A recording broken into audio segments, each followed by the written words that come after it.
एक वीडियो आया जिसमें शी जिनपिंग उनको लेके जा रहा है, जबरदस्ती हाथ बढ़ा रहे हैं हाथ मिलाने के लिए। शी जिनपिंग हाथ मिलाने में इंटरेस्टेड नहीं दिख रहा है, जाहिर है उसका बहुत ट्रॉल हुआ। अब सवाल यह है कि ट्रॉलिंग और तारीफ से आगे बढ़कर एससीओ में शंघाई कोऑपरेशन की जो मीटिंग हुई है उसमें आखिर मिला क्या, मोदी जी वहां से लेकर क्या लौट रहे हैं, यह बहुत इंपॉर्टेंट है और इसको समझना बहुत जरूरी है। कल जो बयान जारी हुए, भारत के विदेश मंत्रालय का भी बयान जारी हुआ और चाइना के विदेश मंत्रालय का भी बयान जारी हुआ। अगर दोनों बयानों को आप देखें तो अंतर बहुत साफ दिखाई देता है। भारत ने सीमा विवादों की बात की है, यानी भारत ने कहा है कि हमारा इलाका जो कब्जा है उस पर एक समझौता हो जाए, यानी वो इलाका जो कब्जा है वो छोड़ दिया जाए। अब छुड़ाना चाहते हैं कि नहीं मोदी जी वो जाने, लेकिन सीमा विवाद की बात है। जबकि चाइना का जो बयान आया है उसमें सीमा विवाद की कहीं कोई बात है ही नहीं, सीमा विवाद की बात ही नहीं की गई है, सिर्फ ट्रेड और कोऑपरेशन बढ़ाने की बात की गई है। यानी पहला फंदा तो यही है कि जो लगातार चाइना गलवान के बाद से ही हमारी जमीनें कब्जा करता जा रहा है वो खाली करने को फिलहाल वो तैयार नहीं दिखाई देता।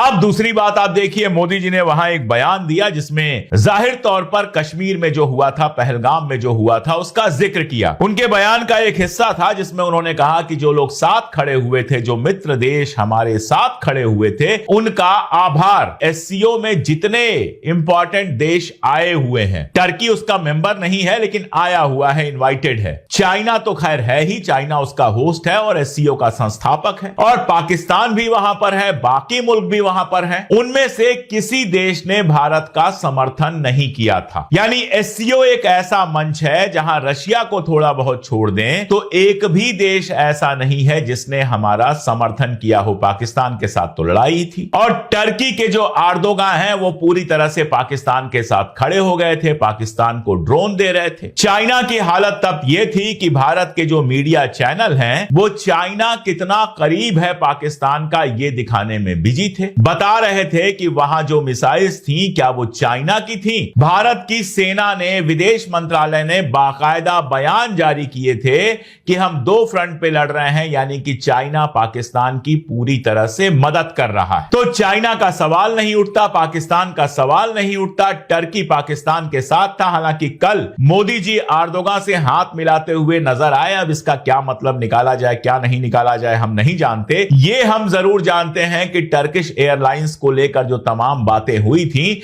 वो पलट गई। अब टर्किश एयरलाइंस को पहले जैसे ही सारी छूट मिल गई और टर्की के किसी बहिष्कार की बात की नहीं गई। तो अब टर्की के साथ मोदी जी दोस्ती करना चाहते हैं कि नहीं करना चाहते हैं ये हम नहीं जानते, लेकिन इतना हम जरूर जानते हैं कि जिस मंच पर खड़े होकर मोदी जी ने कहा कि पाकिस्तान के साथ जो हमारी लड़ाई हुई उसमें जो साथ खड़े हुए उनका आभार, वहां पर हमारे साथ खड़े होने वाला रशिया के अलावा कोई नहीं था। और रशिया भी कोई ऐसा नहीं है कि पाकिस्तान के खिलाफ आकर हमारे साथ खड़ा हुआ, रशिया भी लगभग दोनों के साथ दिखाई दे रहा था। उसके बाद रशिया ने पाकिस्तान में डेवलपमेंट में मदद की है, पाकिस्तान के साथ संयुक्त सैन्य अभ्यास किया है। तो यह कहना भी बहुत सही नहीं होगा कि रशिया पाकिस्तान के खिलाफ हमारे साथ खड़ा है। तो मोदी जी बात किसकी कर रहे थे? आतंकवाद को लेकर उन्होंने बहुत सारे बयान दिए, लेकिन एक ऐसा बयान दिया है जो भारत की नीति को पूरी तरह से पलटने वाला है। सुहासिनी हैदर ने इसको द हिंदू में कवर किया है और कुछ सवाल पूछे हैं। मोदी जी ने वहां पर कहा है कि भारत और चीन दोनों क्रॉस बॉर्डर टेररिज्म के शिकार हैं। लेकिन चाइना में क्रॉस बॉर्डर टेररिज्म कहां से है? चाइना दो तरफ से कहता है कि हमारे यहां क्रॉस बॉर्डर टेररिज्म का हम शिकार हो रहे हैं। पहला तो वो चाइना के अंदर उइगुर और जो तिब्बती हैं उनके बारे में कहता है, उइगुर मुसलमान और तिब्बती जो हैं उनके बारे में कहता है, क्योंकि चाइना ने तिब्बत के ऊपर कब्जा किया हुआ है। और दूसरा वो कहता है बलूचिस्तान के अंदर जो चाइनीज कंपनियां लगी हैं उन पर जो बलोच लड़ाके हैं वो जो हमला करते हैं, जिसमें आमतौर पर पाकिस्तानी मजदूर ही मारे जाते हैं, उसको वो क्रॉस बॉर्डर टेररिज्म कहता है। और कहीं से उसके यहां क्रॉस बॉर्डर टेररिज्म नहीं है। भारत ने अभी तक इन दोनों को क्रॉस बॉर्डर टेररिज्म नहीं माना था। भारत की नीति थी कि बलूचिस्तान के मामले पर वो बलूच मूवमेंट को इंटरनल समर्थन देता था, ओवर्ट समर्थन तो नहीं देता था, कोवर्ट ही था। लेकिन वहां पर जो बलोच हमला कर रहे हैं उसको क्रॉस बॉर्डर टेररिज्म कैसे माना जा सकता है? वो पाकिस्तान की टेरिटरी है, बलोची भी पाकिस्तान में है, बलोचिस्तान पाकिस्तान में ही है अभी, तो वो उनका अंदर का मामला हो सकता है, उसमें क्रॉस बॉर्डर टेररिज्म कैसे हो सकता है? ये सवाल उठता है। दरअसल यहीं पर सारा पेच है। पाकिस्तान लगातार दावा करता है कि बलूचिस्तान में जो मूवमेंट चल रहा है उसको भारत समर्थन देता है। अब अगर भारत बलूचिस्तान में चल रहे मूवमेंट को समर्थन देता है तो उसी आधार पर चाइना कह रहा है कि ये क्रॉस बॉर्डर टेररिज्म है, क्योंकि इसके अलावा तो बलूचिस्तान चूंकि पाकिस्तान के अंदर है, तो बलूचिस्तान में अगर कोई हमला बलोच लड़ाके कर रहे हैं तो वो उनके देश के अंदर का मामला हुआ। जैसे हमारे यहां मान लीजिए यूपी में झगड़ा हो जाए और एक पक्ष दूसरे के ऊपर हमला करे तो उसमें हम चाइना पाकिस्तान को इन्वॉल्व नहीं कर सकते। सेम कंडीशन वहां है। तो क्या मोदी जी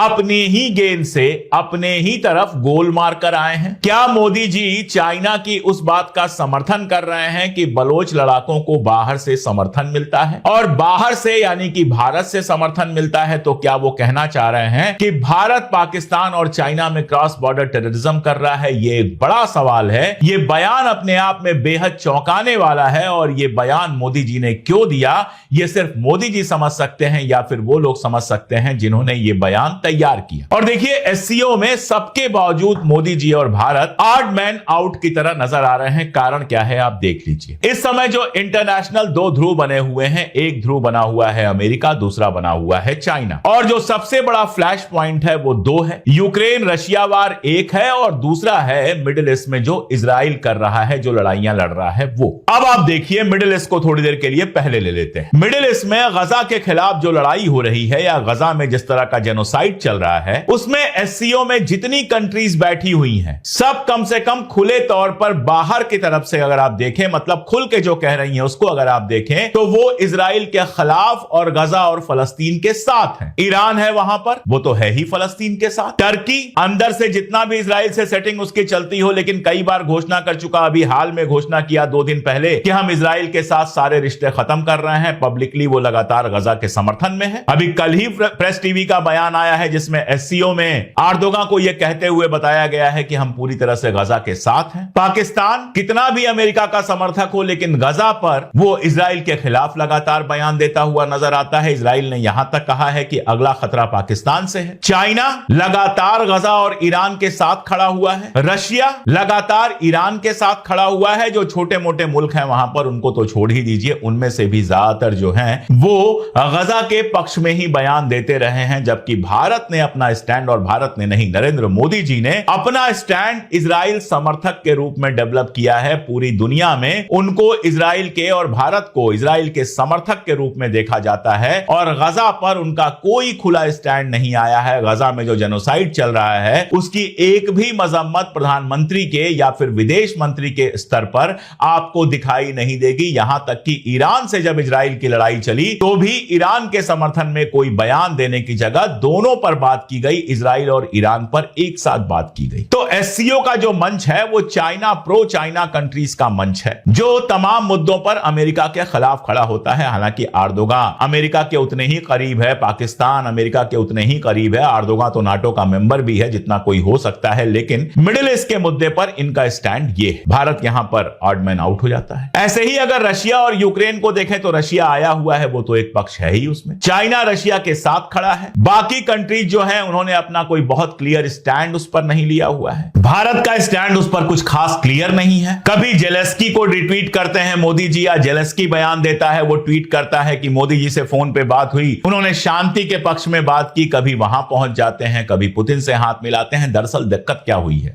अगर आप मुझसे पूछेंगे तो भारत की ये ओरिजिनल और भारत की परमानेंट पोजीशन होनी चाहिए थी कि अमेरिका से रिश्ते तो खराब नहीं करेंगे, लेकिन अपना सहारा अपने यार दोस्त ग्लोबल साउथ में ही तलाशेंगे। अमेरिका के वैसल स्टेट बनने की कोशिश नहीं करेंगे। दिक्कत क्या है, मोदी जी पिछले 10 साल से लगातार अमेरिका के करीब जाने की कोशिश करते रहे, चाइना, रशिया और ग्लोबल साउथ की कीमत पर। अमेरिका के करीब से करीब जाने की, अमेरिका के साथ ट्रेड बढ़ाने की, अमेरिका के साथ पर्सनल रिश्ते बनाने की 10 साल उन्होंने कोशिश की, जिसका नतीजा यह है कि ट्रंप जो है जब चुनाव लड़ता है तो यहां पर यज्ञ और हवन शुरू हो जाता है। कारण क्या था? कारण था ट्रंप का इस्लामोफोबिया। ट्रंप के साथ उनको अपना मैच कायदे का लगता था। उससे जो जमीनी नीतियां थी, भारत में जिस तरह की नीतियां लागू कर रहे थे उसके लिए समर्थन मिलता था, और भारत में जो उनके भक्त थे उनके लिए ट्रंप की भक्ति करना आसान काम, क्योंकि उनको इस्लामोफोबिक लगता था, इस्लाम के खिलाफ लगता था ट्रंप, तो उसकी भक्ति बड़े आराम से कर रहे थे, हवन पूजन सब कर रहे। तो विदेश नीति को 90 डिग्री पे चेंज करके अमेरिका के करीब पहुंच गए मोदी जी पिछले 10 साल में। अब ये कुछ ऐसा हुआ कि ट्रंप खिलाफ हो गया? बहुत सारे कारण हो सकते हैं। एक कारण यह हो सकता है कि बाइडेन जब राष्ट्रपति था, मोदी जी गए थे, ट्रंप ने घोषणा कर दी थी कि मेरा दोस्त मोदी मुझसे मिलेगा, लेकिन ये मिलने नहीं गए। और भी बहुत सारे कारण हो सकते हैं।